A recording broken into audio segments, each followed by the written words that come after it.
on the record. This is State of Idaho versus Bryan Kohberger. Accused murderer Bryan Kohberger is back in court for the first time since prosecutors announced they'll seek the death penalty in his case. There is a heightened standard now that the state has filed a notice of intent to seek death, and these are very relevant, critical bits of information. Kohberger's defense now requesting what they say is crucial information as his October trial date looms closer. Mr. Kohberger's team works nonstop, and when we ask for discovery, it's because we have reason to believe it exists. So I wanted the court of counsel to be aware it's not a fishing expedition. These are real items that are really necessary to investigate this case and prepare Mr. Kohberger's defense. Kohberger's defense, headed by attorney Ann Taylor, argues the state has key information it has yet to turn over to the defense. Taylor says this information is vital to prepare a defense case for Kohberger. So with that as the background and the frequent communication with the prosecutor's office to try to obtain the materials we need, we have come to an impasse in a few areas, and that's what brings us to court today. 28-year-old Kohberger is charged in the quadruple murder that shocked the nation when 4 University of Idaho students were found stabbed to death in their off-campus home last November. For weeks, no persons of interest or suspects were named. But in late December, Kohberger was arrested at his parents' home more than 2,000 miles away from the crime scene in Pennsylvania. Detectives arrested 28-year-old Bryan Christopher Kohberger in Albrightsville, Pennsylvania, on a warrant for murders of Ethan, Zana, Madison, and Kaylee. Kohberger was extradited to Latah County, Idaho, and charged with all 4 murders. Count 2 alleges that you committed the felony offense of murder in the first degree. It alleges that the defendant, Bryan C. Kohberger, on or about November 13, 2022, in Latah County, state of Idaho, did willfully, unlawfully, deliberately, with premeditation, and with malice aforethought, kill and murder Madison Mogen, a human being, by stabbing Madison Mogen, from which she died. Now, to move forward with its case, Kohberger's defense says it needs more discovery or what they plan to use as evidence in a trial from the state. Your Honor, first I want to start with talking about the discovery process. As the court knows, we have been representing Mr. Kohberger since the very end of December of 2022.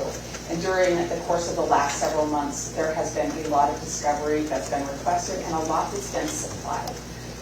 I come here asking the court to compel discovery.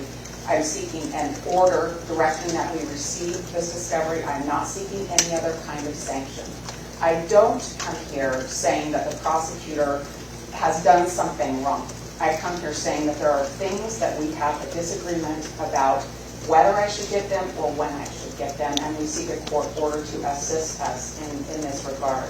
Taylor argues her team is making, quote, extraordinary efforts to find information in the case, but still needs more information from the state, including training records for 3 officers involved in the murder investigation. We have not asked for training records for every officer that has had anything to do with the case. I would not want to stand here and let the court think that this is an exhaustive list of the officers that we might need training records for. But these are 3 officers that we've requested them for, and the state has indicated they're not willing to give us the training records. These 3 officers are officers that have each conducted critical interviews with critical witnesses in the case, made decisions about the interviews, made decisions about evidence, and conducted other kinds of investigations. We seek their training records to understand their processes. The training records, Your Honor, they are records that we've been able to obtain from various police agencies in the past. In this circumstance, they're not records that I can find on my own. Defense attorney Taylor says in past cases she's received similar police records. But prosecutor Ashley Jennings counters Taylor's argument, saying the requested reports are not necessary for the defense's case. With regard to item number 6 on the defendant's first motion to compel discovery, this involves training records of a couple of officers. Again, these are officers who the state would argue are not material to the case. They've interviewed other witnesses. They wouldn't even be called by the state to testify at trial. And the state objects to this because training records of specified officers aren't included within Rule 16. And they haven't proffered any reason as to why this would be needed for the preparation of their case. Again, these are investigators who have gone out and just interviewed some witnesses within the case. Jennings argues the number of law enforcement officers involved in the case could make a request like this difficult. And I would just remind the court that several hundred investigators have been involved in this case. Our concern with allowing training records for these few, which we can't understand why there's a substantial need for these particular ones, wouldn't open the door to us then having to go and obtain training records for these hundreds of investigative officers who've been involved, some of which are outside of our control. But Taylor doubles down, saying the defense may call the 3 officers as witnesses. I want to hear a little bit more on the police training records. I am aware that over 120 officers were involved in the investigation in this case. I am not asking for all 120 officers. I will tell the court that likely there are other officers' training records that I would want. This is within Idaho Criminal Rule 16. These are records, documents, and objects that may have information relevant to Mr. Kohberger's investigation and defense. These are records that are likely of witnesses. Whether or not the state calls them, they are likely to be witnesses. Taylor points out the officers were involved in the early stages of the investigation, including the search for a white Hyundai Elantra. Said earlier, we are confident that the occupant or occupants of that vehicle have information that's critical to this investigation. Before a suspect was named in the case, the Moscow Police Department announced they were searching for a white Hyundai Elantra, naming it a vehicle of interest. When investigators executed a search warrant at Kohberger's parents' home, they received multiple items from his white Hyundai Elantra, including goggles, hiking boots, a shovel, and a wrench. The Elantra is also involved in defense attorney Taylor's second motion to compel, requesting FBI records. And that has to do with the FBI forensic examiner that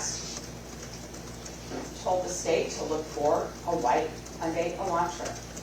This is the examiner that originally there were certain years looked for, and that year range was expanded. I believe I have the communications between the police department and the FBI about how that date range changed, but what I don't have is the report from the examiner. Taylor says the same FBI report relates to Kohberger's cell phone records. She says her team needs that information to avoid a due process violation for their client. As the court is aware, the state has a duty to provide discovery to the defense. As the court is aware that not producing discovery, especially when it's material, can be a due process violation. And as the court is aware, the state has filed its notice of intent to seek death against Mr. Kohberger. These are critical, relevant materials, all of them, including the police training records. They're necessary for us to prepare and present our defense of Mr. Kohberger. They're necessary for us to do our investigation. They're necessary for us to prepare our case and our motion practice moving forward. These are things that we need to have. The state pushes back, saying all the information prosecutors have has already been turned over to the defense. Ms. Taylor's correct. She has everything that the state has in our possession. And we have worked diligently and consistently in getting her all the information that we have in a quick fashion. To date, we have discovered approximately about 13,000 pages of reports, 13,000 photographs, over 10,000 tips, and over 51 terabytes of audio video. In the end, Judge John Judge set a July 14th deadline for the defense to receive those FBI reports, unless there's an objection by federal authorities. The judge also pointed to media coverage of Kohberger's case, clarifying the rules. We don't want to have a trial in the media or in the public. We want it to be in the courtroom. Judge compared Kohberger's case to that of Lori Vallow Daybell, who back in May was convicted by an Idaho jury on multiple counts of murder.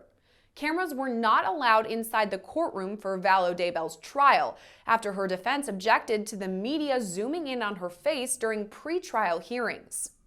One of the things that happened in the Daybell case is that the cameras just continued to focus on the defendant.